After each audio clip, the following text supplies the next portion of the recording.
good Friday morning, a feel-good summer Friday. You had some thunderstorms out there popping up all over the place, but that's not going to bring us down. Nothing brings us down on a feel-good summer Friday. That is the mantra. It will continue to be the mantra. And you got the baseball teams back. So you took a break from disappointing first halves for the Mets and the Yankees, and now you got to dive right back in.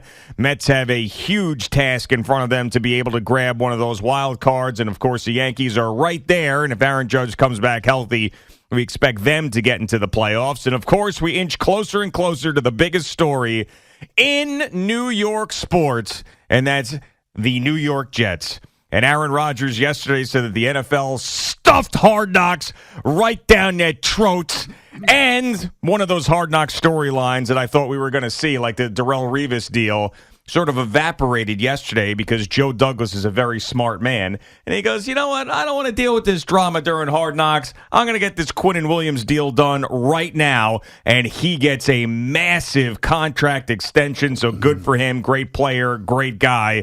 And he is now going to be a Jet and a very, very wealthy Jet for the next number of years. Good morning, Boomer. How are you? Yeah, good morning, G. I'm doing well. I'm not as well as Quinnen Williams, I can tell you that. But I felt like it was very close, and he was going to get his contract. And his contract, when you look at it, is the second highest paid defensive tackle in the NFL. So him waiting obviously worked out well for him.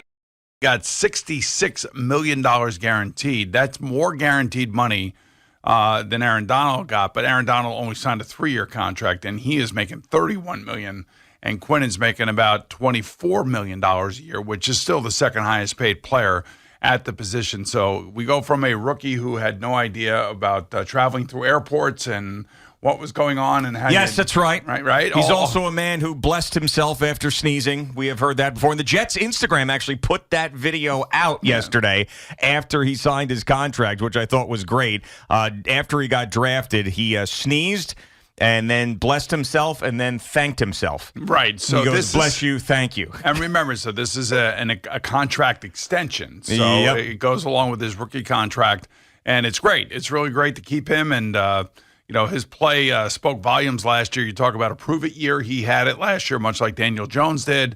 And, he got a boatload of money. The Jets backed it up, and they finally keep one of their own. That's the thing. And hey, Mike McCagnon should be getting his flowers today, right? One of the few draft picks that he made that turned out to be one of the better players at that position in the league. I think they got a bunch of guys on their roster that will be signing second contracts, assuming that they live up to the billing that they have been handed. Yeah, but not McCagnon guys. Well, I know. This was the one. That would be Garrett Wilson. That would be Sauce Gardner. That would be probably AVT, guys like that. Mm-hmm. Hopefully Mekhi Becton gets a second contract. And this is the other thing.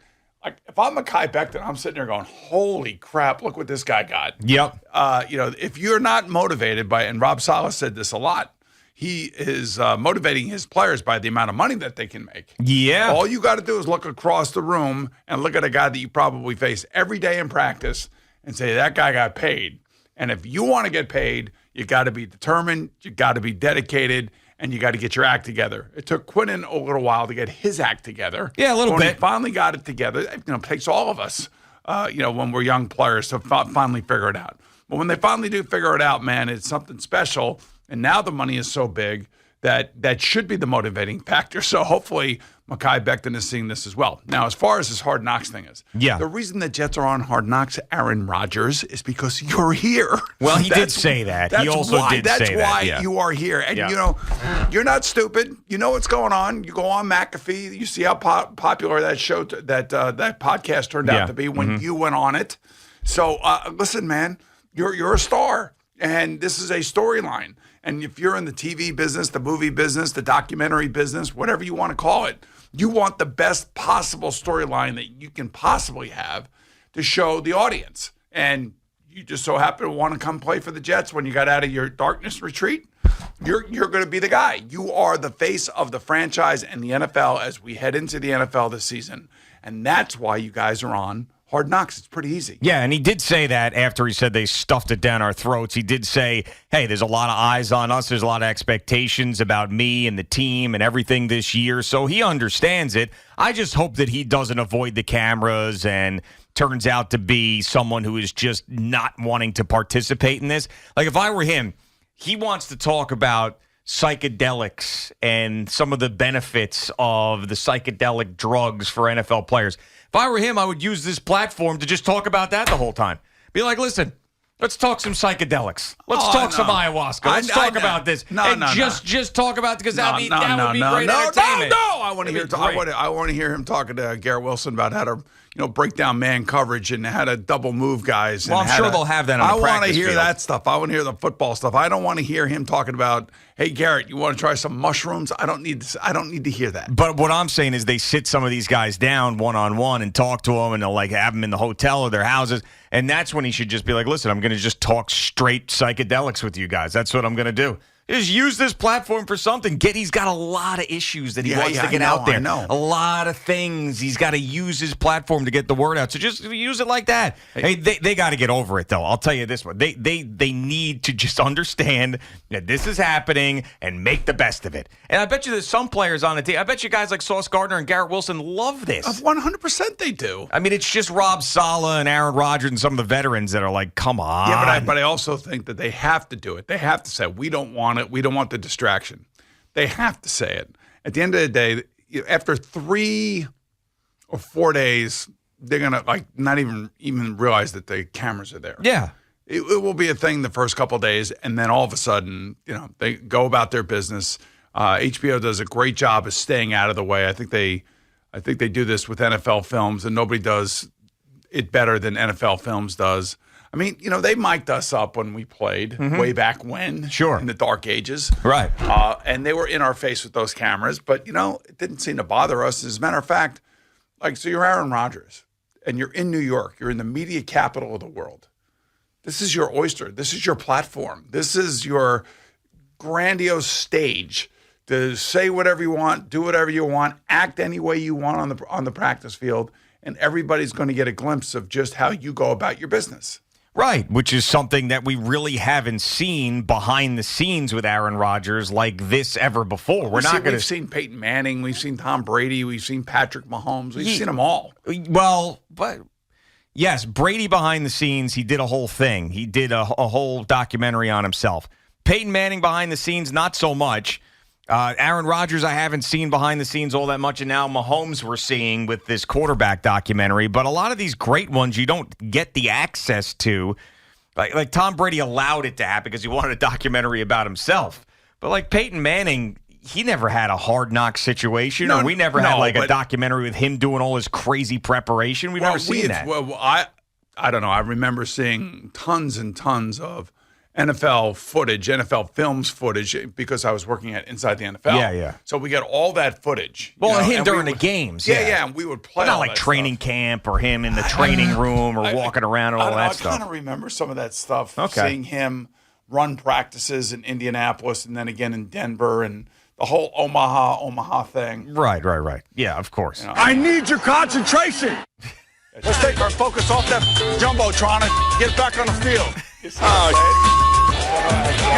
like we gave up on that. Yeah, some things never change. Huh? That's exactly right. I had to yell it out. Yankee Stadium, get your face out of that freaking Jumbotron and get your ass and get your eyes back on the field here and start focusing in on what we're trying to get done. I mean, I remember standing there, and I remember that cut because somebody had a good run, I think, or something. And I'm looking at my teammates, and the way that our huddle was, my back was to the defense. Yeah. And the 10 guys, there were 5 and 5, right? So the 5 offensive linemen were in the front, and then the tight ends, running backs, whatever combination of personnel were in the back. And I remember looking at it and getting ready to call play, and they're all looking at the replay board as I'm giving the play. That's why I'm screaming at them.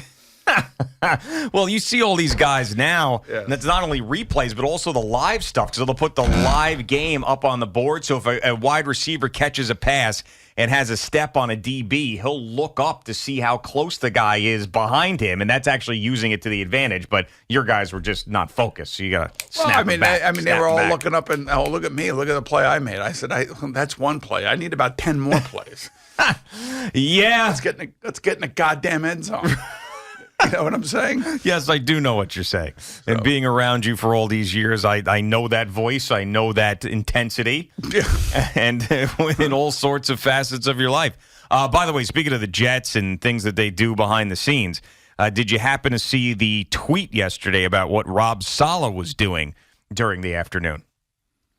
I know what he was doing. I didn't need to see a tweet because I played golf yesterday with somebody who had played golf with Rob Saleh a few days earlier. Oh, okay. And the discussion came up, and there's a few discussions about what happened yesterday. Okay. But, I was told that Rob was telling this guy that I was playing with, a friend of mine, that, and not to mention his name, that he was playing with Joe Beningo, and I'm like, oh my God, How about that? That is going to be something. Now I don't know if Joe has changed his putting style or not.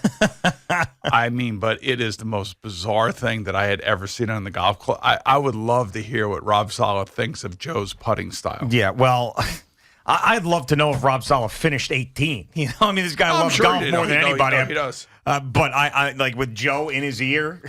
All right, let's go back to week 4, bro. All right, like this is 3rd and 18. I don't know what the hell you guys were thinking. I mean, I understand that the offensive coordinator, you fired him and everything, but I mean, what in the hell? I mean, what protection was called there, bro? All right, so 4? Oh, my back hurts. Oh, I got to get out of here. I do know this about Rob Saleh. He does obviously love golf. Yeah. And I have no problem with that. It's whatever you do on your free time is your free time. I mean, they don't have a lot of free time. So he is basically filling a lot of his free time on the golf course before they got to go to work next week. Now, I want to know, because he also played with Terry, his wife. Okay. I want to know this picture. Everybody's looking at Taking selfies.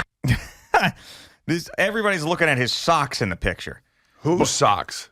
Joe Beningo's socks. Everybody's looking at the socks, and they're commenting on the socks. I got a different thing that's making me... Why is Joe bending? That's my question. What is that? Who is... Was Does somebody... he have a bad back or something? Or this is like his putting stance? Was someone laying on the ground taking this picture? Is that why... Look, here it is on CBS Sports Network. Why is Joe leaning forward? I don't... He should be standing up. Like Rob Saleh is standing like a mountain of a man. Yeah. And Terry looks great.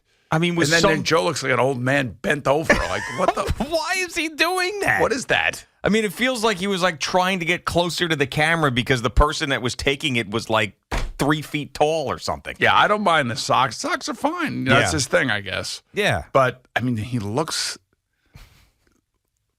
like the Grim Reaper. Like he's bent over. Yeah, it's a strange one. Like, how many times have I told you? Like, stand up straight. Yeah, I know. Yeah, a little posture. Fix that posture. It's important. Yeah, of course. Yeah, Figured it out. Yeah, sure, absolutely. Yeah. I mean, look at. I mean, Terry is.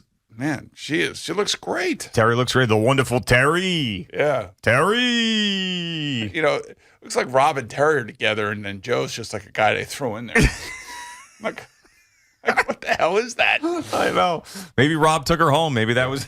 That was the end of it. But anyway, so good for them. And I wonder if, like I said, I think that's Joe's putting stance. Where he bends over like that? So you obviously have never played with Joe because you only started playing about a year ago. That's right.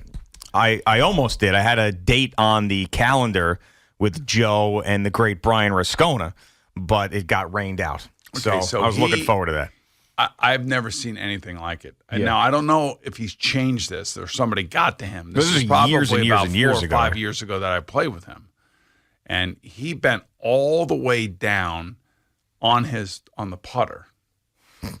And he was holding the putter low on the shaft about 6 inches above the putter head. Come on. Yeah, I'm telling you. It's like that crazy J.J. Jastrzemski. Yeah. You know, when he takes his swing... Like he swings, his head goes back. I'm like, what is that? Yeah, I mean, he's like, guys I've never seen anything like total maniacs. Right. Total. I don't know if Joe has changed his putting style, but that picture tells me he didn't. He may be stuck that way. Well, good for Rob Saleh, though, because there's been a lot of coaches and a lot of members of the Jets organization that have not embraced their fans that are criticizing the team. They hate guys like Joe. They can't stand guys like Joe because same old Jets. You could change the practice facility. You could change the uniforms. You could change the quarterback. It's the same freaking crap year in and year out.